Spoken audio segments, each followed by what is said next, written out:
ಮಳವಳ್ಳಿ ತಾಲೂಕಿನ ಬಿಜಿಪುರ ಗ್ರಾಮದಲ್ಲಿ ಜೀವಂತವಾಗಿ ಐಕ್ಯರಾಗಿರುವ ಧರೆಗೆ ದೊಡ್ಡವರು ಹಾಗೂ ಪವಾಡ ಪುರುಷ ಶ್ರೀ ಮಂಟೇಸ್ವಾಮಿರವರ ಜಾತ್ರಾ ಮಹೋತ್ಸವ ಸೋಮವಾರ ಬಹಳ ಸಡಗರ ಸಂಭ್ರಮದಿಂದ ಲಕ್ಷಾಂತರ ಭಕ್ತರ ಸಮ್ಮುಖದಲ್ಲಿ ವಿಜೃಂಭಣೆಯಿಂದ ಜರುಗಿತು.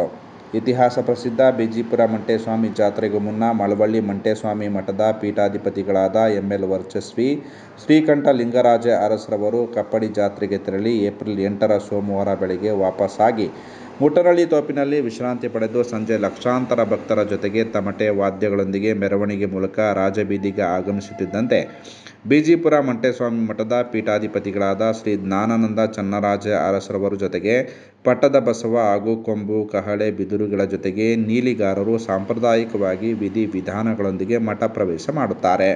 ಇದಕ್ಕೂ ಮುನ್ನ ಕೆಆರ್ ನಗರದ ಕಪ್ಪಡಿ ಜಾತ್ರೆಗೆ ಹೋಗಿದ್ದ ಲಕ್ಷಾಂತರ ಭಕ್ತರು ಏಪ್ರಿಲ್ 7ರ ಭಾನುವಾರ ಸಂಜೆ ಮಠದ 3-4 ಕಿಲೋಮೀಟರ್ ದೂರದಲ್ಲಿರುವ ಪೂರಿಗಾಲಿ, ಮುಟ್ಟನಹಳ್ಳಿ, ಬಳಗೆರೆ ತೋಪುಗಳಲ್ಲಿ ವಾಸ್ತವ್ಯ ಮಾಡಿ ಸೋಮವಾರ ಬೆಳಗ್ಗೆ ಎಲ್ಲರಿಗೂ ಉರಿ ಬಿಸಿಲಿನಲ್ಲಿ ನಡೆದುಕೊಂಡು ಬಂದು ಮಠ ನುಗ್ಗಿ ಬಳಿಕ ಧೂಪ ಪೂಜೆ ಸಲ್ಲಿಸಿ ಮಂಟೇಸ್ವಾಮಿಗೆ ಗದ್ದಿಗೆ ದರ್ಶನ ಪಡೆದು ತಮ್ಮ ಗ್ರಾಮಗಳಿಗೆ ತೆರಳುತ್ತಾರೆ. ಇದೇ ವೇಳೆ ಮಠದ ಆಡಳಿತಾಧಿಕಾರಿ ಭರತರಾಜ್ ಅರಸರವರು ಜಾತ್ರೆಗೆ ಆಗಮಿಸುವ ಭಕ್ತರಿಗೆ ದಾಸೋಹ ವ್ಯವಸ್ಥೆ, ಕುಡಿಯುವ ನೀರಿನ ವ್ಯವಸ್ಥೆ, ಶೌಚಾಲಯದ ವ್ಯವಸ್ಥೆ, ಬರೀ ಕಾಲಿನಲ್ಲಿ ಮಠಕ್ಕೆ ನಡೆದುಕೊಂಡು ಬರುವ ಎಲ್ಲರಿಗೂ ಅಲ್ಲಲ್ಲಿ ಟ್ಯಾಂಕರ್ ಮೂಲಕ ರಸ್ತೆಗೆ ನೀರನ್ನು ಹಾಕುವ ವ್ಯವಸ್ಥೆ, ಭಕ್ತರು ದರ್ಶನಕ್ಕೆ ಸರತಿ ಸಾಲಿನಲ್ಲಿ ತೆರಳಲು ಪ್ಯಾರಾಗೇಟ್ ಹಾಗೂ ನೆರಳಿನ ವ್ಯವಸ್ಥೆಯನ್ನು ಮಾಡಲಾಗಿತ್ತು. ಬಿಸಿಲಿನ ಬೇಗೆ ಹಾಗೂ ಕಾಲ್ನಡಿಗೆಯಲ್ಲಿ ಆಗಮಿಸುವಂತಹ ಭಕ್ತರು ದಣಿವಾರಿಸಲು ಹಲವಾರು ಗ್ರಾಮಗಳಿಂದ ಭಕ್ತರು ಟ್ರಾಕ್ಟರ್ಗಳು, ಗೂಡ್ಸ್ ಆಟೋಗಳ ಮನೆಯಿಂದಲೇ ತಯಾರಿಸಿಕೊಂಡು ಬಂದಿದ್ದ ಮಜ್ಜಿಗೆ, ಪಾನಕ, ಕುಡಿಯುವ ನೀರು ಸೇರಿದಂತೆ ಲಘು ಉಪಹಾರಗಳನ್ನು ನೀಡಿ ದೇವರ ಕೃಪೆಗೆ ಪಾತ್ರರಾದರು. ಮಂಟೇಸ್ವಾಮಿ ಜಾತ್ರೆಗೆ ಲಕ್ಷಾಂತರ ಭಕ್ತರು ಆಗಮಿಸುವ ಹಿನ್ನೆಲೆಯಲ್ಲಿ ಡಿವೈಎಸ್ಪಿ ಕೃಷ್ಣಪ್ಪರವರ ಮಾರ್ಗದರ್ಶನದಲ್ಲಿ ಸಿಪಿಐ ಬಿಎಸ್ ಶ್ರೀಧರ್ ಹಾಗೂ ಪಿಎಸ್ಐ ವಿಸಿ ಅಶೋಕ್ ರವರ ನೇತೃತ್ವದಲ್ಲಿ ಬಿಜಿಪುರ ಗ್ರಾಮದ 4 ದಿಕ್ಕುಗಳಲ್ಲೂ ಸೂಕ್ತ ಬಂದೋಬಸ್ತ್ ಮಾಡಲಾಗಿತ್ತು.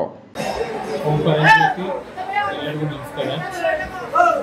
ಈ ವರ್ಷದ ದೊಡ್ಡಂತಾಯಿ ಜಾತ್ರೆ ಈ ಅಮಾವಾಸ್ಯೆ ದಿನ ಮುಟ್ಟನಹಳ್ಳಿ ತೋಪಿನಲ್ಲಿ ಪ್ರಾರಂಭ ಆಗಿದೆ. ಇದೇ ದಿನ ಸಂಜೆ 6 ಗಂಟೆ ಅಷ್ಟೊತ್ತಿಗೆ ನಮ್ಮ ಮಂಟೇಸ್ವಾಮಿ ಮಠದ ಪ್ರವೇಶ ಎದುರು ಸೇವೆ ನಡೆಯಲಿದೆ. ಈ ವರ್ಷದ ಕಪ್ಪಡಿ ಜಾತ್ರೆ ಮಹಾಶಿವರಾತ್ರಿಯಿಂದ ಮಾದರಿ ಸೇವೆ 3ನೇ ತಾರೀಕು 4ನೇ ತಾರೀಕು ಗದ್ದೆ ಕಡೆವರೆಗೂ ಜಾತ್ರೆ ನಡೆದು ಅದಾದ ನಂತರ ಇವತ್ತು ದೊಡ್ಡತಾಯಿ ಸೇವೆ ಮಾಡಲಿಕ್ಕೆ ಸಾವಿರಾರು ಭಕ್ತರು ಜಾತ್ರೆಗೆ ಬಂದಂಥವರು ಇವತ್ತು ಬಂದು ದೊಡ್ಡತಾಯಿ ದರ್ಶನ ಮಾಡಿಕೊಂಡು ಮಂಟೇಸ್ವಾಮಿ ದರ್ಶನ ಮಾಡಿಸಬೇಕಂತ ಎಲ್ಲ ತಯಾರಿದ್ದಾರೆ.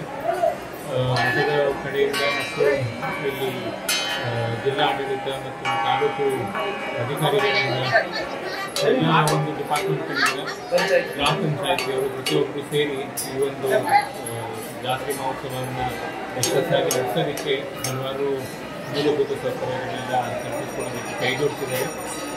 ಅದೇ ರೀತಿ ಭಕ್ತಾದಿಗಳಿಗೆ ಯಾವುದೇ ರೀತಿ ತೊಂದರೆಗಳಾಗ್ತಿದೆ ಇವತ್ತು ಮಠದ ವತಿಯಿಂದಲೂ ನಾವು ಸಂಪೂರ್ಣವಾಗಿ ಏನೇನು ತೊಂದರೆಗಳನ್ನ ಕೊಡ್ಬೋದು, ಸೌಲಭ್ಯಗಳನ್ನ ಕಲ್ಪಿಸ್ಕೊಟ್ಟಿದ್ದೀವಿ. ನಾವು ಈ ಜಾತ್ರೆಯಲ್ಲಿ ಎಲ್ಲ ಪ್ರತಿಯೊಬ್ಬರಿಗೂ ಒಂದು ಸಮೃದ್ಧಿ ತಿಂಡಿ ಅಂತ ಭಗವಂತನಲ್ಲಿ ಒಂದು ಪ್ರಾರ್ಥನೆ ಮಾಡಿ ಈ ಒಂದು ಸಂದೇಶದ ಮುಖಾಂತರ ಇಲ್ಲಿ ಬರುವಂತಹ ಪ್ರತಿಯೊಬ್ಬರಿಗೂ ನಮ್ಮ ರಾಜ್ಯಕ್ಕೆ ರಾಷ್ಟ್ರಕ್ಕೆ ಪ್ರತಿಯೊಬ್ಬರಿಗೂ ಈ ವರ್ಷ ಒಳ್ಳೆ ಮಳೆಯಾಗಿ ಎಲ್ಲ ಸಮೃದ್ಧಿ ಪ್ರತಿಯೊಬ್ಬರು ಮನೆಗೆ ತಿಂಡಿ ಅಂತ ಶುಭ ಹಾರೈಸಿ